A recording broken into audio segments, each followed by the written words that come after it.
we're gonna go into sports before we go into my rant and raving about other stuff. But something happened yesterday that I was afraid of.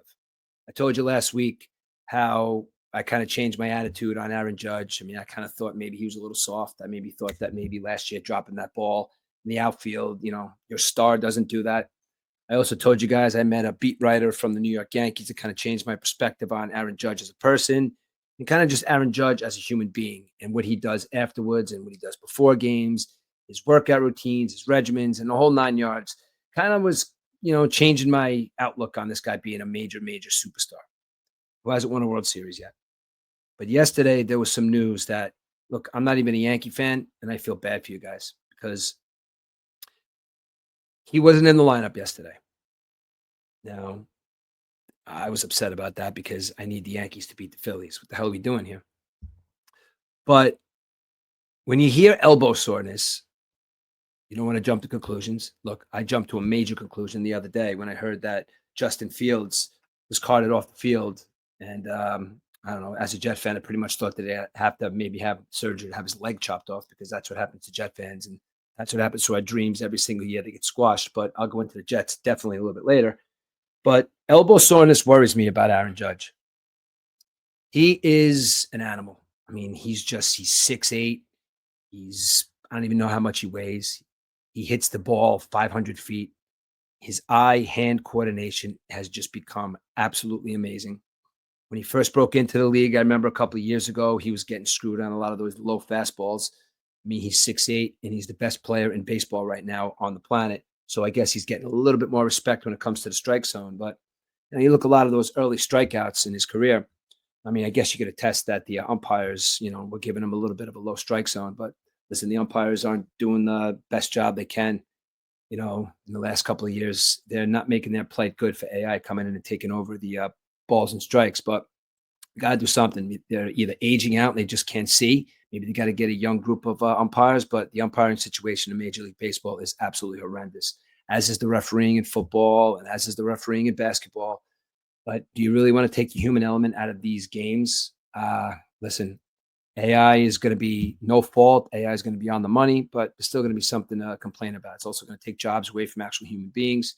But they got to do something in professional sports because there is referees, umpires, and all sorts kind of like determining, if they have a bad day or if they think that the player was a jerk, they're going to call, they're going to bring that call the other way. And also it slows the game down when you get the timeout to go over it and stuff. But something has to be done because, back to Aaron Judge for a second.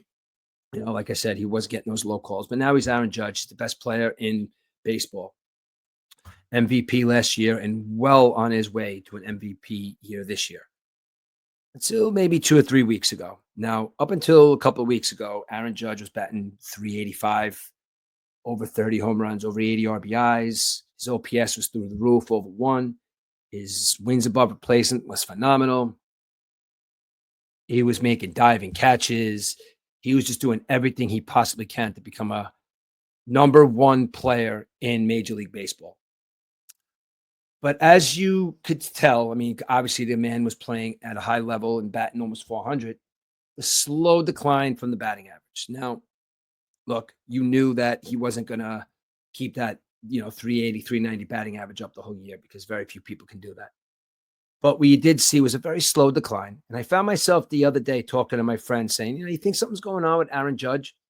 And he said, I don't know. He's like, well, listen, all right, you know what? At the end of the day, he's still batting 355. And then the news of the elbow comes. Now, elbow soreness, okay, one thing. He made a throw the other night that they said might have irritated something. That's another thing.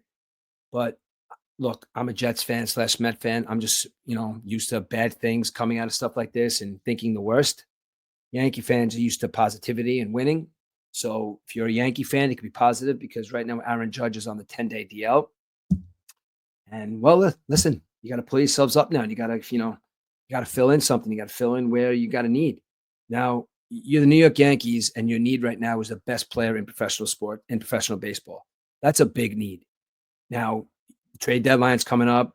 If he's going to be out for any lengthy amount of time, you're not replacing 350, 30-something home runs and, almost 100 RBIs. You're not replacing something like that at the trade deadline.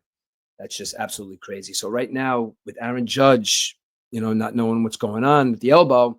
Hopefully it's not any UCL, which Aaron Boone was adamant about the other day. Said, it's just soreness. We'll see what happens. But listen, they don't have to tell us everything either, because what's Aaron Boone going to come out and say? He's like, oh my God, it's like it's a UCL. I know it. The sky is falling. But Aaron Boone's job is to keep the Yankee fan quiet, keep the Yankee fan calm.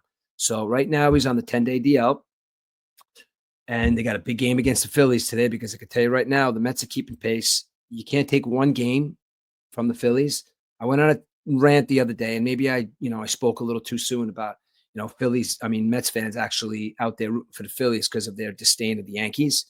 I did a little, further of a dive, and, people are like, Rich, what are you, crazy? No one's saying that, but there were people saying it here and there, but I'm going to have to assume that there was some kind of, being a troll or something, because under no way, shape, or form am I rooting for the Philadelphia Phillies today to beat the New York Yankees. New York Yankees have to come into today's game and win this baseball game and get themselves back on track to winning some ball games, because without Aaron Judge, it's going to be really, really tough. Now, you're looking at a Yankee team who started out good. They knew they weren't going to have Garrett Cole. They got Max Fried. Max Fried is one of the top 4 for the Cy Young right now. We already talked about Aaron Judge. Stanton is back. Stanton swinging the bat, but you know what Stanton is. Stanton could go on a tear, hit 15 home runs, and go on a DL. Anthony Volpe. Anthony Volpe is not turning into the project/baseball player that the New York Yankees thought that he was going to be. Now, look, Volpe is a young kid. Look, I coached Little League. I coached baseball up until the age of about 16, 17-year-old kids. These are Major League Baseball players. I understand that, but everybody takes the spotlight different. Everybody takes criticism different. Everybody takes the fact that you're not holding your weight for your team, whether it be the fans. I'm aware that his dad the other day almost got into a fight in the stands with a fan of the other team because he was talking shit about his son. Now, I don't know. This is major leagues. I guess you got to sit there and grin and bear it, but I think they banned the fan for life from the stadium. I think that's kind of ridiculous. But back to Volpe as a person. It's a lot of pressure on this kid, man. He's not a fill-in left fielder or the number 3 left fielder, the number 5 outfielder on the baseball team. He's the starting shortstop of the New York Yankees. Now, I don't know if you guys remember correctly, and I'm sure you do, one of the greatest baseball players ever to put on a pair of cleats was the Yankee shortstop for a very, very long time, and I'm talking about one Derek Jeter. This kid was asked to step into those shoes. Now, you had your IKFs, and you had your, DDs, and you had your players, that tried to come in and fill that role. But nobody was a homegrown baseball talent like Anthony Volpe. This kid was told that he was going to be the Yankee shortstop. Eventually, maybe he might be the captain. He's going to be playing every game. He's going to have to be some kind of leader. It started out okay. Look, he hit a home run the other night. But this kid just doesn't look like he is ready at all for prime time. Now, do you send him down? I don't know. What's your answer at shortstop then? Do you give him a break? He's right now, he's the option for the Yankees at shortstop.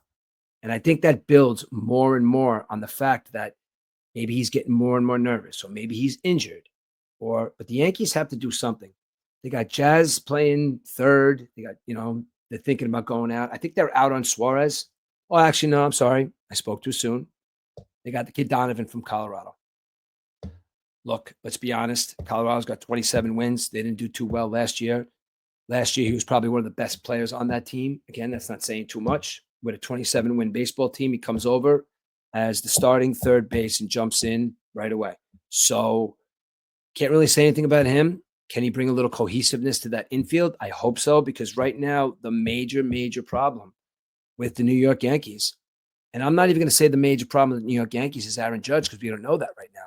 The major problem with the New York Yankees is they're playing baseball like they were coached by Walter Matthau and they had Chico Bail-Bonds jerseys on. Now, look, I know everybody's going, the Bad News Bears. Yeah, everybody could just say they're playing like the Bad News Bears. They have 11 errors in the last 5 games. And I'm not just talking like, little weird errors. No, these are outright, giving up run errors. Now, when you start giving up runs on your errors, those are not productive plays. You talk about fielders And I love to watch the great fielders. I mean, I love to watch the Lindors of the world. I used to love watching, the Machado when he was younger. I used to love watching Olerud at first base. I used to love watching all these guys, even Albert Pujols at first base in his prime. You want to go back to the shortstops that like I said, Lindor, Jeter was a good shortstop. These guys, like all these players that really put their defensive performance out there, they're not playing defense. Like my big thing with Francisco Lindor is he gets the ball hit to him a lot. He makes plays that save runs. When you're making errors and you're making errors with men on base, those are just giving runs away. And at this point right now, the Yankees don't need any of that. The Yankees need to do something about maybe adding maybe adding something to the infield. I don't know. Is that going to stop the errors? Not sure about that. Goldschmidt the other day said, oh, maybe we're playing too hard. Maybe we're trying to go for the ball too hard. How about you guys get in there and realize? Now, I'm saying this as a Mets fan, guys. I'm saying this as a New York Mets fan. I need to tell you this because, again, I go on these tangents all the time, and I'm tired of the bullshit with the Mets and Yankees rivalries. It's not a rivalry. I don't care what's going on in the Bronx unless I'm there playing in a World Series baseball game against you guys. I'd rather play the Reds. I'd rather play the Phillies. I'd rather play the Braves. Hell, I'd rather even play more games with the Giants, Dodgers, and the Padres. Something to meet that means something in the National League. These interleague games, they've just blown up into something that's become just like, you have different, I don't know, even the different uniforms and the different hats for different holidays and the interleague play. And it's just to push a brand more that I think is just being pushed as much as it is. I mean, people love baseball. I know people have to come around and watch baseball a little more. I mean, they change a couple of the rules. The one rule is the pitcher has a certain amount of time before he pitches the ball. I think that's an amazing rule. I think it's perfect and it works out great. But people love baseball. I mean, listen, people don't love baseball as much as me and my friend Brian because we could sit there and talk baseball all day long. But baseball is what it is. They're trying to make the proper, adjustments to it. But the play on the field with the New York Yankees is paramount. They have to get themselves back to playing baseball and tell themselves that we're the New York Yankees. Now, listen, I heard all this good stuff about Aaron Judge, about being a leader, being a quiet leader, being a silent leader, and going into the dugout and just saying, look, presenting himself a different way, not throwing, chairs, not hitting water coolers like Paul O'Neill used to do, but in a way that a leader, quiet leader, he can't do that right now. He can, but a quiet leader leads on the field with this performance. He may be out for a significant period of time, ladies and gentlemen. That is not going to be good. Now, look, again, I'm a Mets fan. I'm used to not making the playoffs. I can tell you right now, the last 2 years, we have a really, really good baseball team. And I'm expecting a lot from this team this year. But Yankee fans, when I used to listen to sports talk radio, and I would hear these Yankee fans call up and say that it was their birthright to win a World Series. If you think it's your birthright to win a World Series or watch your baseball team in the playoffs every single year, you're not doing it right. There's got to be a little bit of heartache involved. There's got to be a little bit of we can do it involved. 27 World Series, that's great. 2009 was your last one. As a representative of that team right now going into the Hall of Fame today, and that's CC Sabathia. I'll talk about the Hall of Fame in a little while too. Guy deserves to walk in with no problem. The guy was a great pitcher for the Indians. He was a great pitcher for the New York Yankees. And he was a good team guy who's going to the Hall of Fame today as a representative of that 2009 baseball team that won a World Series. That's the last time the Yankees won the World Series, guys. Maybe some playoffs here and there, but 2009, my son Aiden was 5 in 2009, right? 4, 4, 5. Yeah, he was 5 in 2009. A lot of his friends were 5 in 2009. I got a couple of his friends that sit here and listen to my podcast every once in a while. His buddy Steve, one of the biggest Yankee fans of his age group that I know. Do you even know what went on in 2009? You were 5. That's what you guys got. So you could be confident Yankee fans out there and you could shit on the Mets all you want. I'm just going to keep my mouth shut because you know what? You guys got it. All that little brother bullshit that was going on there for a while, you guys got it. You know why? Because I'm looking right now and I'm looking forward. And I'm looking at the New York Yankees right now from a perspective of baseball and Major League Observer. You got a lot of trouble right now. My old partner there, who I guess maybe what he was really only good for was, talking Yankees with me. all of his other silly stuff. But you know what? He's got his podcast coming out, Burgers, Balls, and whatever he wants to do with it. But listen, at the end of the day, we had good Yankee conversations. Everything else was kind of like, dorky and goofy. But you know what? I'd like to have that argument with him right now. Or I'd like to have that debate with him right now. I'd like to have that debate with a Yankee fan right now. And let me know if you think that the Yankees are playoff ready. Because I don't think so. Unless they do something really major at the trade deadline, unless they do something really major and go after a big name, a big name bat. Because you know what, though? They are not going to replace all those home runs. So let's say Judge is playing. Let's say Judge was right about to come out of his slump right now. 10 games, you're looking at least maybe 5 home runs and maybe 10 RBIs. It's not going to happen. It's not going to happen. And you know what else that's going to do? That's going to do something for a couple of other players. Now, let's just say again, Aaron Judge is out for an extended period of time. Cal Raleigh hit his 40th home run last night. 40 home runs for a catcher. 40 home runs for a good catcher. 40 home runs for a good catcher who's so good that their number 2 catcher is kicking ass down in the minor leagues, and they don't know what the hell to do with them. Cal Raleigh is on pace to do stuff that normally catchers don't do. 40 home runs, catching great, RBIs, and a good team leader. That other kid, listen, you might want to trade that other kid and get something going over there because he's a star. That kid is a star. Julio Rodriguez is a star. The Seattle Mariners are a baseball team that right now, if you want to look at the standings right now, which I got right in front of me, the Seattle Mariners right now have 56 wins and they're in second place behind the Astros. They're going for it. Quietly going for it because they're so far away over there in Seattle. So far away over there in Seattle, like all the other teams are like, who is that? But you know what Seattle Mariners are? They're a team that right now is quietly going for it. Cal Raleigh quietly going for the MVP. Even though if you asked him yesterday when he hit that 40th home run, what his first thought was about hitting that 40th home run, he's probably going to tell you that he's glad that he's able to help his team. That's just it. But look at what that kid's doing and look what might happen. How about Bobby Witt? Bobby Witt's got 60 games left. Bobby Witt's a 5. Listen, I might even make up the term 6-tool baseball player. Bobby Witt, watching that kid play baseball, Aaron Judge hits 30-something home runs. He has all these RBIs. But if you want to look at everything else that goes along being a baseball player, Bobby Witt's your guy. Bobby Witt steals bases. He plays the field. He's a shortstop. He's a team leader. He hits home runs. He's got power. He's got an OPS. He's vocal. He plays a position where he can be vocal. He plays a position where he could be a leader. How about you give something to Bobby Witt? Bobby Witt's a really, really good baseball player. Jose Ramirez is playing great, but you know what, though? Not as good as the other two. So Cal Raleigh and Bobby Witt, you guys got 60 games to prove yourself. Judge is going to be minus 10. Judge gets the MVP if he comes back in 10 games and continues what he's doing. But right now, if you're Cal Raleigh and Bobby Witt Jr., you got to be thinking to yourself, I don't wish anything on anybody. But you know what, though?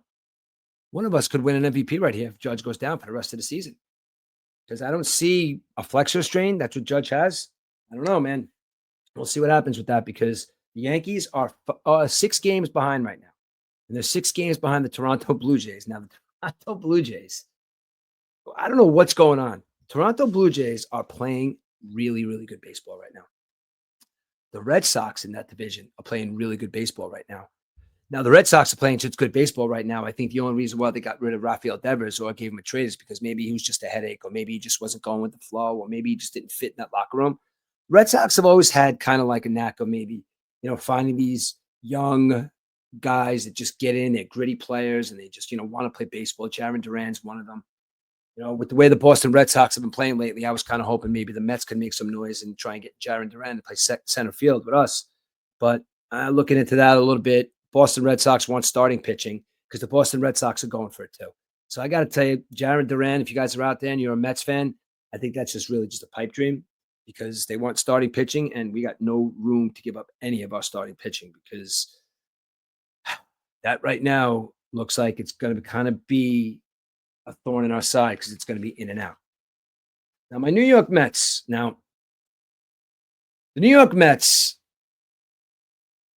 years in the past, everybody's like, oh, how are they going to play coming out of the All-Star break? I don't know if their pitching is going to be able to hold up. Is Lindor going to bounce back? 0 for 31. Pete going to continue to bat 370. Soto, what's up with Soto? He's getting his hits. He's getting his RBIs. Doesn't seem like he knows. It doesn't seem like he's helping. You're not watching if you don't think Soto's helping his baseball team. The Mets are in a position right now. They're a half a game up on the Philadelphia Phillies in first place. Now, if you're wondering how the Mets did coming out of the All-Star break, I think they're doing pretty damn good. They swept the Angels, took care of them. Now, anybody says, oh, wow, it's just the Los Angeles Angels or whatever they call themselves these days. The Angels are a good baseball team. They got a healthy Mike Trout right now. They got pitchers. They got Taylor Ward, who's hitting the ball. They're a good baseball team. You know what? The Mets came out of the All-Star break and swept them. A little shaky coming out of those games because the top of the lineup didn't hit. We had to rely on some of our young stars. By young stars, I mean Brett Beatty, who is definitely making it known that he wants to be the starting third baseman of the New York Mets. So the Mets, they sweep the Angels. They get out of here at 1 o'clock in the afternoon with a win. Then we end up in San Francisco. Now, San Francisco, San Diego, Los Angeles, even Anaheim, all these California games, Colorado. The Colorado games I can miss or whatever because it's Colorado. But these games don't start till 9, 10 o'clock at night. I find myself waking up the next day to see what happened. Even on a Friday night, I can't make it till 10 o'clock. I'm working my ass off all day in Harlem, building Harlem Hospital, and sweating my ass off, and then coming home, and I can't make it till 10 o'clock. So I got to wake up, and I got to, kind of watch the highlights and see what happened the night before, like I did this morning, 2-1 last night. Another win by the Mets. San Francisco's a good baseball team, right? The other night, 8-1. You know what I noticed about these that 8-1 win? The top of the lineup hit. Lindor 3 for 5. Nimmo 2 for 5. Soto 2 for 5. Now look, Alonso took an over, which is fine. Alonso's allowed to do that. But the top of the lineup hit. If you want to look at this Mets team as a whole, when the top of the lineup specifically doesn't hit, they're going to lose. Now also, you want to look at their pitching. Now, Clay Holmes the other day. Clay Holmes gave up 6 hits. And then the bullpen came in and kind of saved the day. They gave up no runs, 7 strikeouts. Diaz didn't pitch that night. You want to talk about their pitching. Their middle relief is okay. They came in, bailed them out the other night. Excuse me. Diaz got another save last night. Now, look, Diaz is never going to go back to being Diaz of a couple of years ago. Before he did that silly celebration, he's also thinking about going back and playing for the national team again. We'll get into that another time, how I feel about that. But we got Diaz. Now we just need some help. Soto from Baltimore, didn't know too much about him. Lefty, throws pretty hard. He could plug up the middle there. I'd like to maybe pick one of these guys from maybe Minnesota or Cleveland who are looking for a transfer, maybe a little trade to get some middle relief. Clay Holmes gave up 6 hits the other night, but Clay Holmes is looking pretty good this year. Clay Holmes came from a Yankee team where he was a reliever, and everybody thought that he couldn't handle the load. But he's been pitching pretty good. I mean, listen, the other night they won, but he still gave up 6 hits. He gave up 9 hits that night as a team and 6 from him. Peterson had his game the other day. Peterson got shelled last 2 times. Not last time, the time before. But you know what, though? Came right back last night with the win. Pitched pretty good. Pitched against Robbie Ray last night. And he picked up the win. Now, look. Barring something really tragic happening, the Mets are going to make the playoffs. Now, when I say the Mets are going to make the playoffs, I don't know, they can make a wild card. Are they going to win the division? I would love to see an NL East flag hanging in Citi Field. That means we beat out the Phillies. Or are they going to make it a rough road like they did last year? Now, look, they won the wild card last year. Pete Alonso was responsible for one of the greatest moments as a Met fan I've ever seen by hitting that home run. It was great. Oh, like I tell you guys all the time, we were there for the watch party. The watch party was phenomenal. Then we go to Philly, beat the Phillies. Then I tell you, and I feel this way, Francisco Lindor hit the best home run I've ever witnessed on television in my life. Again, 2 of them in 2 series. Lindor trotting around those bases like he's supposed to be there. Lindor trotting around those bases like somebody turned around, looked at him, and says, "Listen, you got to go out there and hit a grand slam." He said, "I got this," and like he went out there and like he was supposed to do it. We need that guy back this year. We need the Pete that hit that big home run back last year. We have Juan Soto on this baseball team. You ever watch Juan Soto? Now look, let's be honest. Juan Soto looks like Tanner Boyle out there in right field sometimes. Like can't throw, can't catch. He looks like sometimes there are times when he looks like a little league outfielder out there. But if you want to talk about approach, you want to talk about a student of the game of hitting, he's one of the best there is. He's one of the best at doing the little idiosyncrasies that baseball players do. Juan Soto's not that fast, but you know what? He's stealing bases. Look at Juan Soto when he gets that little walking lead. And he ends up standing up second base. It's just these little things that he observes as a baseball player. I mean, look, do I wish that he would have put a little more of that observance in catching a baseball? Sure. But his presence in that 3 spot in this Mets lineup gives so much confidence to the rest of these guys. When I mean the rest of these guys, I mean these young guys. Soto might be a guy that kind of would rather be by himself. Soto, maybe he might be a little douchey. I don't know. But look, we all know guys like that. Maybe he is, the guy that's just there for the money. Well, if you're there for the money, brother, you sign up for an awfully long contract. So you're going to be there for 15 years. So you better start making friends. Maybe he's just a quiet guy. All I know is some of these guys, you ask them about his preparation, and when they watch him hit, they say there's nothing like it in baseball. I don't want to hear about that Soto shuffle. Who cares about all that bullshit? I want Juan Soto to get up there. Look, $700 million. I'm not going to go crazy about the money again because you know how I feel about that. Stop going to the game. Stop watching. Stop buying the jerseys. Just stop contributing to the game of baseball if you think that Juan Soto makes a lot of money.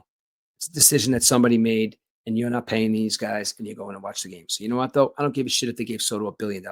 Right now, he's my 3-hitter, and he's really turning it on. I have a bet with my buddy that he's going to bat over 300 by the end of the year. He's batting 259 right now. Doesn't look too good, but if he has a 400 August, like I'm predicting, then he definitely will. And you want to look at some of the young talent right now that has to pick it up or has to stop playing. I'm going to talk about the 3 individuals, and I'm going to get to my guy.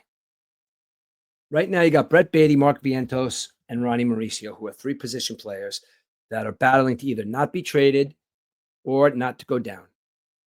If you want to look at the 3 of them, if you tell me I had the same Mark Vientos from the playoffs last year, that he came in and just took over third base just like it was his like last year, I'd say, yeah, he's my guy. Mark Vientos took an insane step backwards in his sophomore year this year. Sophomore jinx, who knows? You know who played better as the season went on, though? Is Brett Baty. Beginning of the season, I had no hope in Brett Baty. I didn't think Brett Baty was even going to be on this baseball team. I thought Brett Baty might be working at, Gristedes with Tommy DeVito. That's local supermarket or whatever, cutting cold cuts. But Brett Baty has gotten progressively better. It shows in his ethic. He shows in his work ethic. He shows that his approach to the ball, and it shows the way he's fielding the baseball too. The way he's fielding the baseball is he looks like a third baseman more so than Mark Vientos. What Mark Vientos did have on Brett Baty, though, was his ability to hit in the clutch, his ability to get big hits. That was all gone this year. Because if you want to look at Brett Baty's numbers, they're not too earth-shattering. But if there's some kind of stat out there, you want to look at Brett Baty's stats and tell me that he got hits in big positions, yeah, absolutely. Runners in scoring position, getting on base, hitting a double, stealing bases, making plays at third. Brett Baty right now, going on a playoff run, as these New York Mets are, should be getting as much reps as possible at third base. Now, don't get me wrong. Ronnie Mauricio, he's another one. Ronnie Mauricio could be plugged in at second base there. Ronnie Mauricio is a big man who could hit home runs, and he's fast, and he looks very comfortable on the field. Then you got Acuna. I love this kid. He's not going to hit 500-foot home runs like his big brother over there in Atlanta. He's half the size of him. Shit, at times he literally looks like he's 14 years old. I wish there was some way where we just keep this kid active on the Mets roster, get in there to steal some bases, get in there when my boy Francisco Alvarez needs a runner.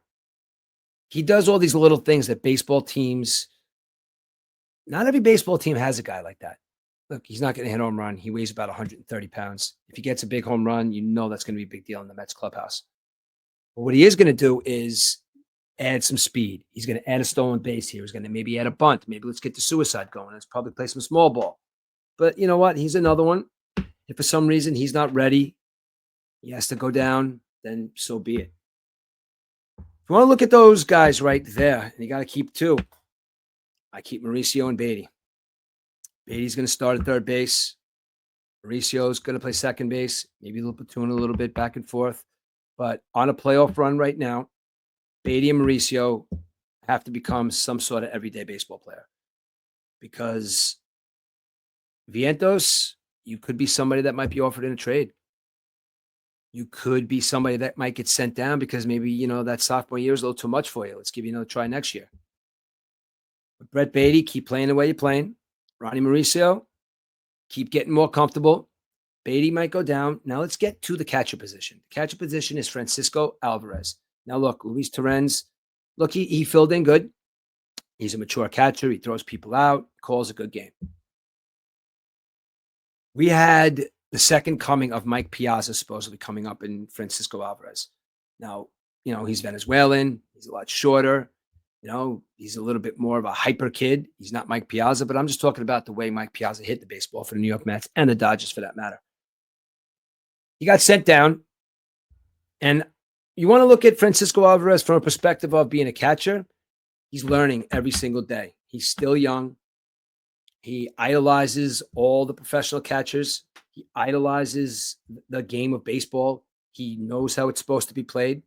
He knows a catcher is supposed to get to know the pitchers. He knows the catcher is supposed to get to know the batters. He knows he's supposed to be a student of the game of baseball.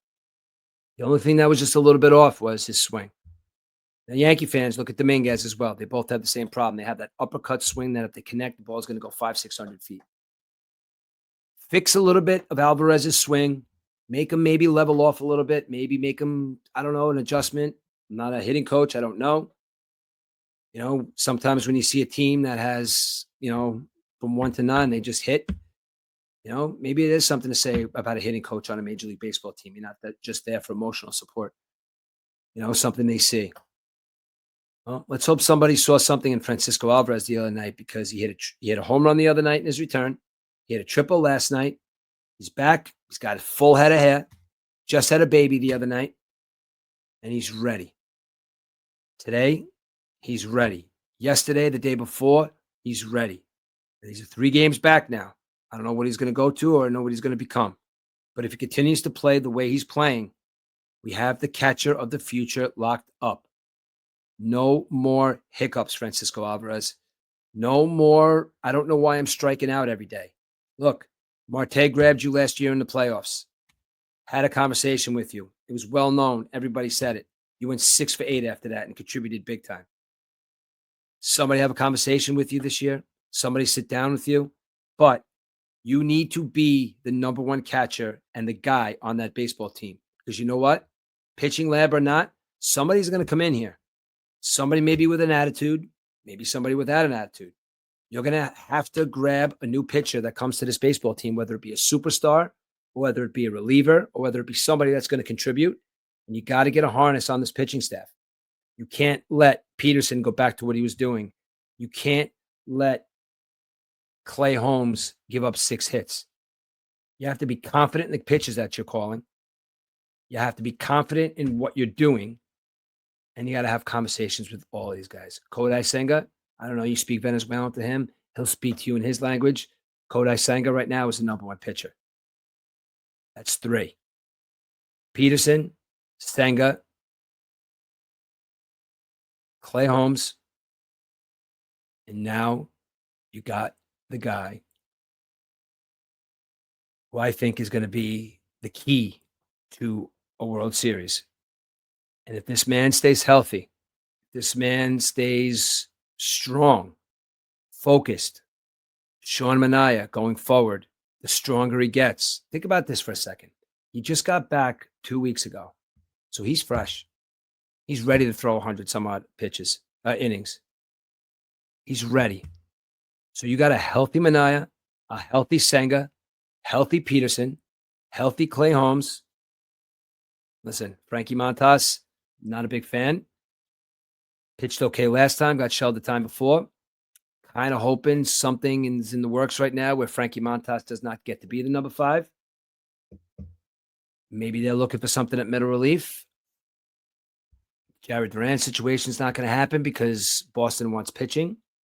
There are other center fielders out there, but the McNeil combo over there, I think that makes a little bit more sense. I don't know if Siri is going to come back, but Siri hasn't played all year. I have no confidence in his bat. Maybe his, whatever he can do. But center field, maybe there might be somebody in the future that's, maybe a surprise. I don't know. But that's pretty much center field is the place where I would like a better player to be every day. Now, I like Tyrone Taylor.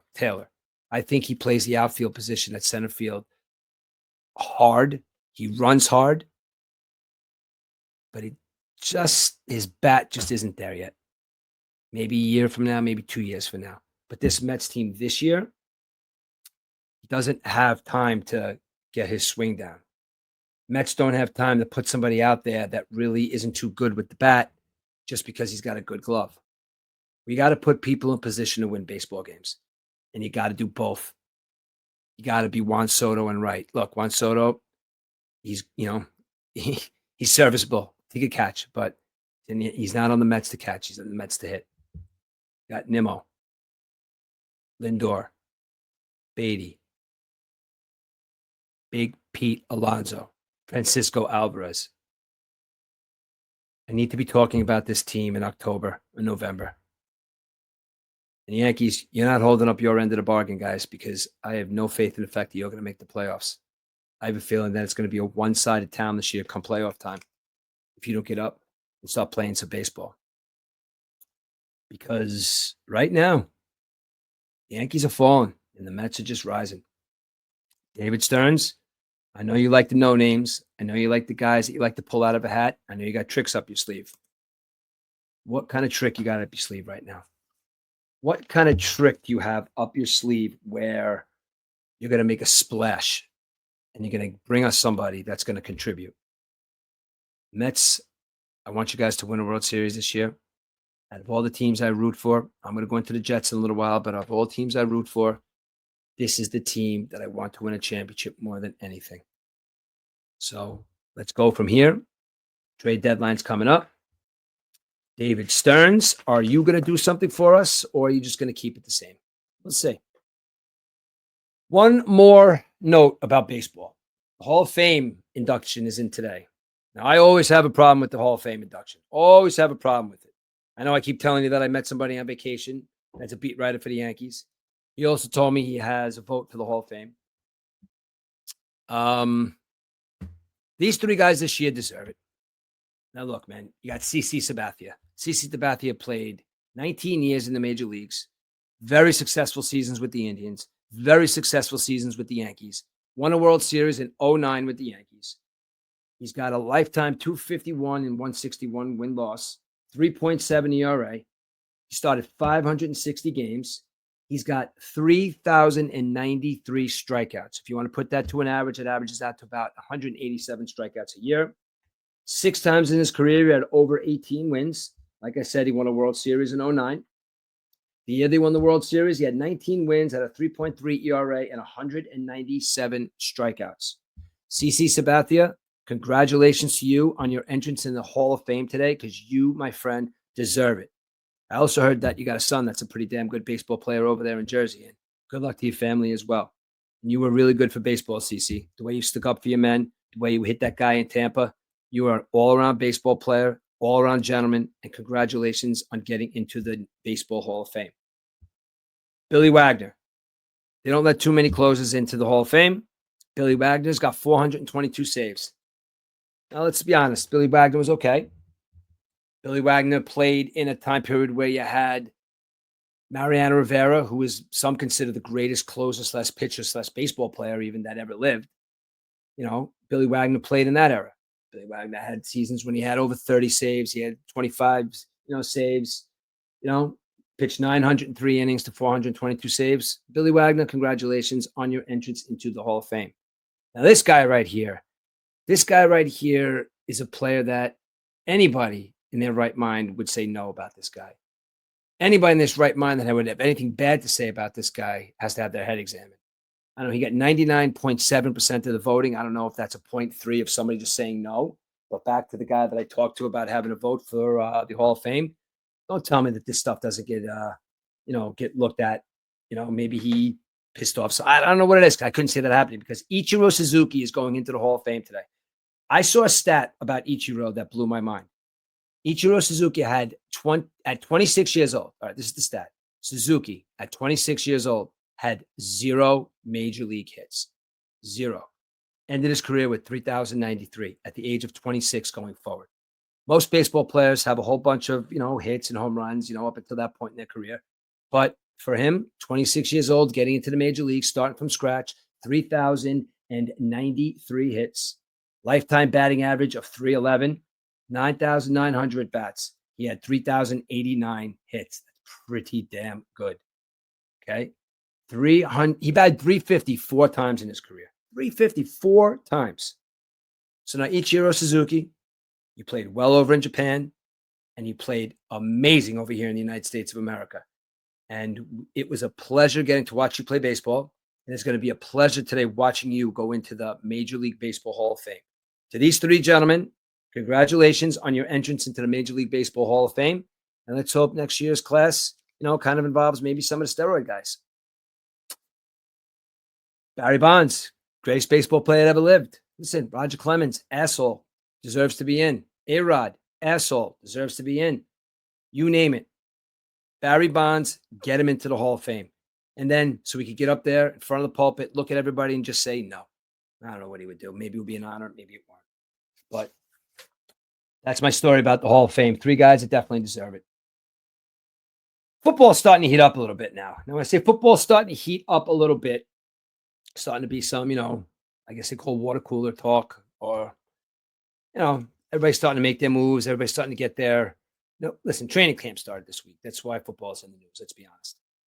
People, everybody has to report.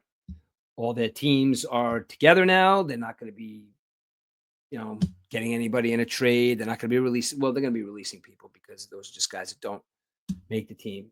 But for the most part, a lot of these teams have everything set. Now, if you want to look at professional football right now in the NFL, it is key.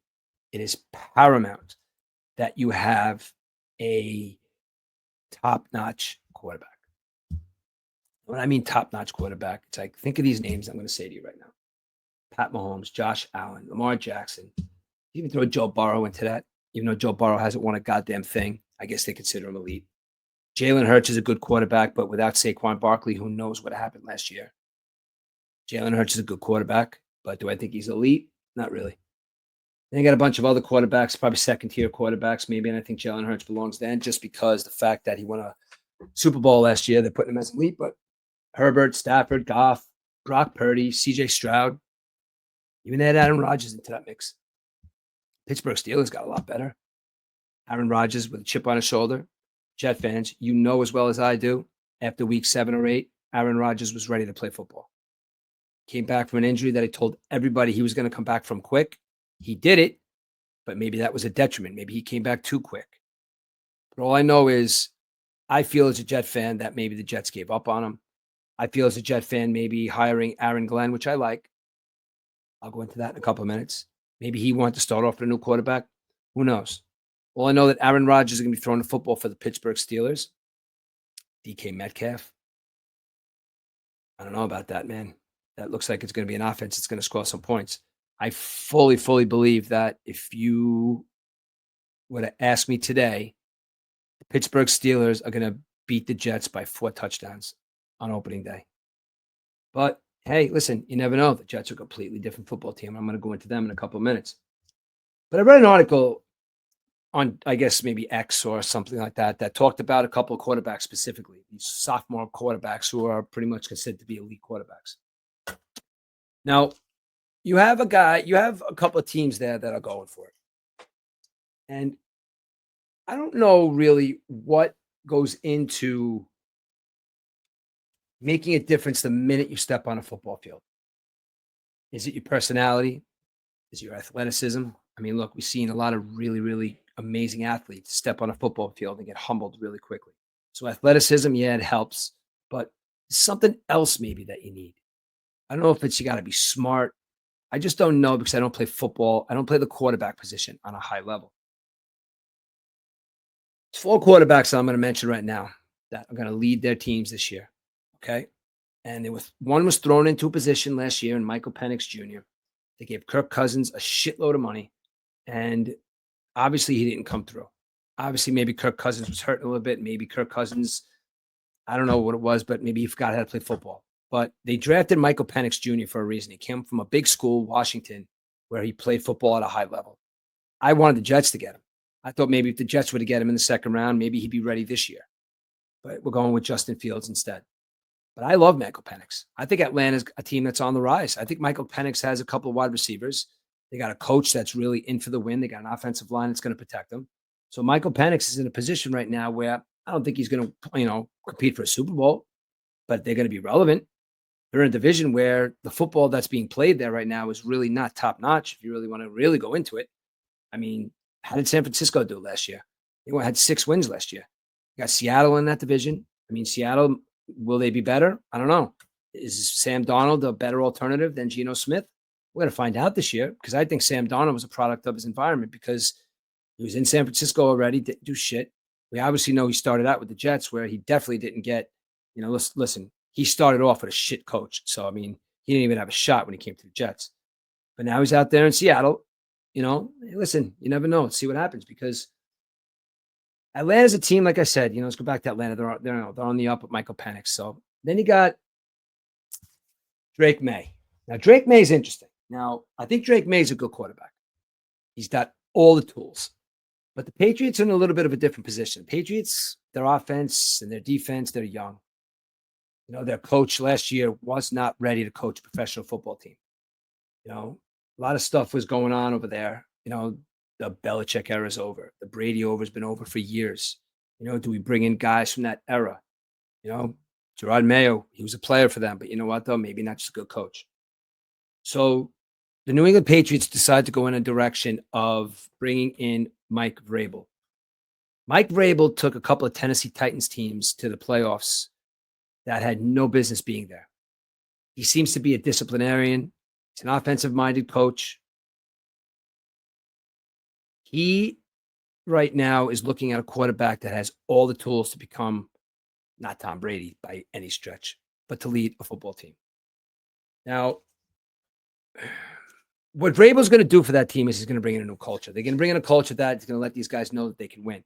All I know is when they had Mac Jones on that football team, if you want to look at Mac Jones right now, I don't even know where he is right now, but he is off somewhere, not doing much. I'm a little afraid of what's going to happen over there in New England because as a Jet fan, I have no faith in what's going on over there. That's just because I'm a Jet fan, and they could put number 1 players at every single position. That's not going to do it for me. Patriots on their way back. Drake May, in my eyes, they have the quarterback of the future. Patriots, are they going to make noise this year? I don't think so. So that's the second sophomore quarterback that's going to make noise this year. That's going to make his team a lot better, but I think we're still looking about a year or 2 out. Bo Nix. Sean Payton had this kid on his radar. Sean Payton wanted this kid so bad. Watched him play football. Sean Payton is an offensive mind coach. Goes to Denver, takes over a football team that's been mediocre for a bunch of years. Getting some wide receivers. Judy was out of there. You have some kind of, you got your offensive line, that wasn't too happy. Now they're happy. But Bo Nix, to me, is a quarterback that last year watched him throw the ball all over the place. And it really didn't matter who the wide receivers were. It didn't matter who the tight end was. The kid might have taken off running. You know what it is about him? He's got confidence. They have a defense that was ranked in the top 10 through pretty much the entire season last year. They're cornerbacks, locked down cornerbacks. They have a defense that, if looking at the offense with Bo Nix leading it, Bo Nix could throw for 500 yards a game because that's what he does. He throws the ball all over the place. Denver's in a position right now with Russell Wilson finally gone. Bo Nix being the guy. Bo Nix is being in his second year. All these quarterbacks came from programs where a lot of people were watching them play every Saturday. They were coming from programs. Listen, it wasn't the SEC, but they were coming from very competitive divisions. Is Denver going to win a Super Bowl this year? I don't think so. Are they going to make the playoffs? Possibly. But all I know is Denver's another team that's got their quarterback of the future. Bo Nix, good luck to you too, man, because, you never know with the Denver Broncos. Sean Payton's a good coach. They got a good defense and they got a good offense. We'll see what happens with them. Maybe not this year, but Bo Nix in the future, maybe. This fourth kid I'm going to talk about is ready. He showed it last year. I don't think there's going to be any sophomore jinx with him. Jaden Daniels looked like he was ready to play professional football the minute he walked on the field last year.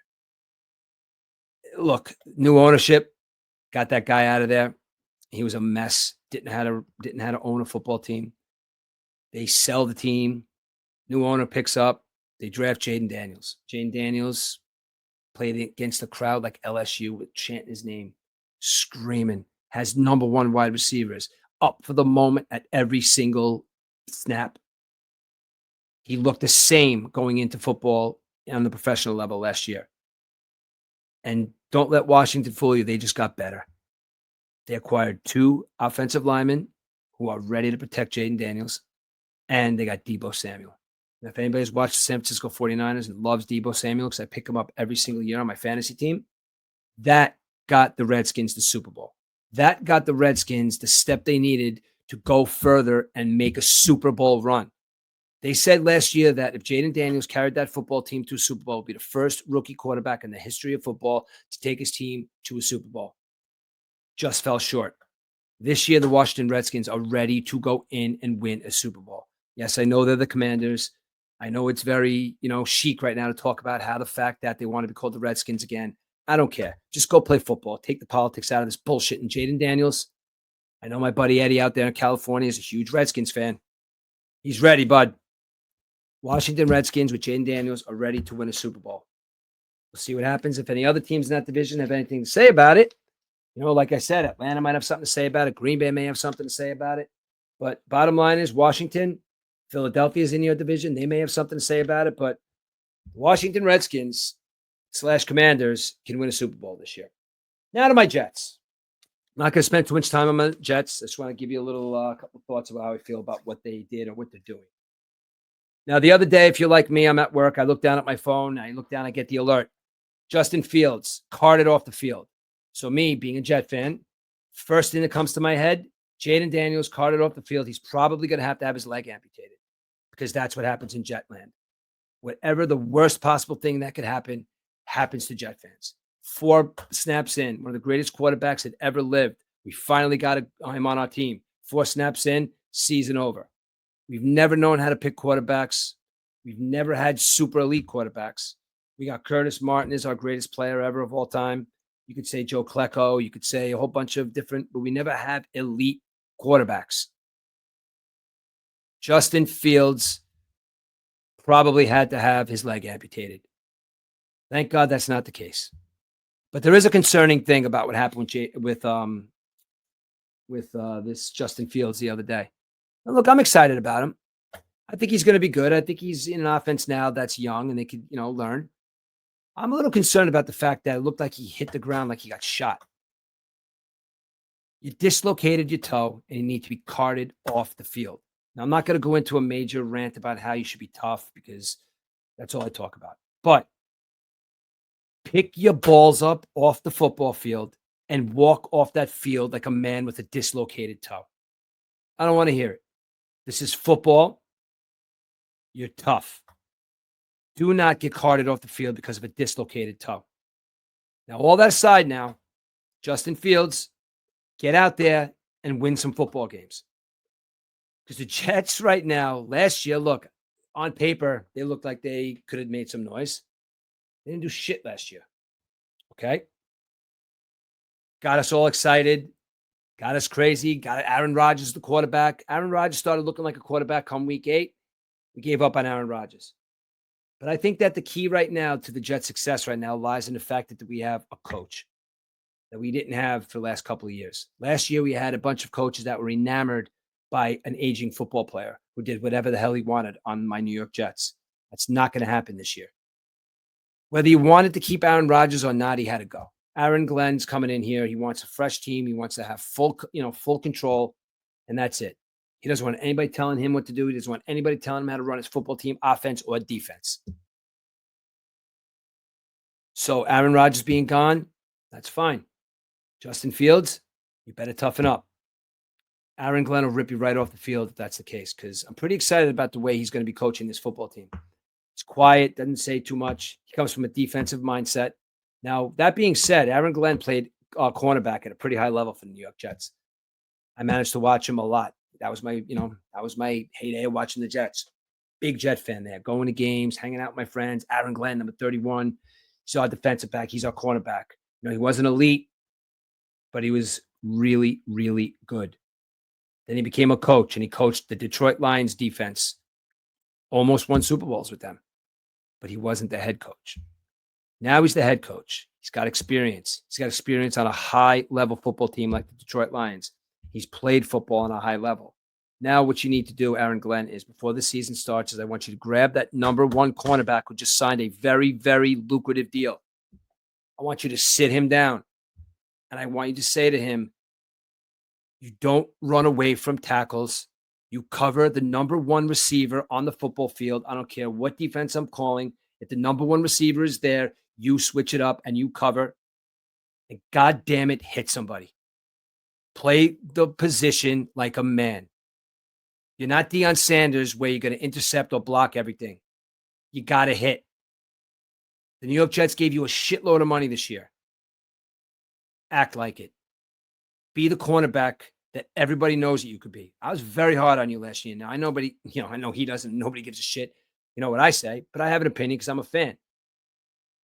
Everybody's got a podcast these days. Everybody's got an opinion. Everybody wants to tell you what they think. I don't know. It's fun, right? Who cares? Maybe someone will, like what I'm saying. Maybe some of you guys don't like what I'm saying. But Sauce Gardner, you got to hear this. You got to be a football player this year. You got to play the position at a high level. No more bullshit. I need you to hit. I need you to get interceptions, and I need you to be a team player. Got the cornerback on the other side, young kid. Don't know what he's going to do this year. The defense. I don't know what the defense is going to do this year either, because last year they were supposed to be good. I think they just gave up. Men don't give up. So if that's the case, maybe you just played shitty football last year. I don't know what it is. But the fact of the matter is that the Jets defense has to play this year because their offense is going to look to do something this year. You want to look at the wide receiver on the other side there, Garrett Wilson. Garrett Wilson's got potential to be a number one wide receiver in professional football. He's fast. He can catch. But he showed last year, too, that he's got a little bit of an attitude. He just got a shitload of money. Justin Fields, you got a wide receiver right there, and Garrett Wilson who wants to catch footballs. Everybody else, you got Alan Lazard, and you got, a couple of who's who. You got Xavier Gibson. You got a couple of who's who of wide receivers. Probably a couple of them aren't going to even be on the football team next year. But focus on Garrett Wilson. You got tight ends. Aaron Glenn already told us about the tight ends. He wants them to be a block first tight end, then catch out of the backfield. That's what we need with the running quarterback. That's what we need with a mobile quarterback. That's what we need with a quarterback who needs a little time to throw the football. And then maybe take off. We got an offensive line this year. We picked up our number one pick, Mambu. Last year, the kid from Penn State. Fasalu, I don't know how to pronounce his name. Those guys are going to be on the ends. Center. 2 guards. Vera Tucker. Johnson. The 5 of you have to protect Justin Fields. Protect him with your life. Tell him that. Let him know that. Let him know to make the throws on the run because somebody's going to pop somebody out of nowhere. Let him know that you got his back. That's what the quarterback needs to get that confidence back. Hit Garrett Wilson downfield. Hit your tight ends out of the backfield.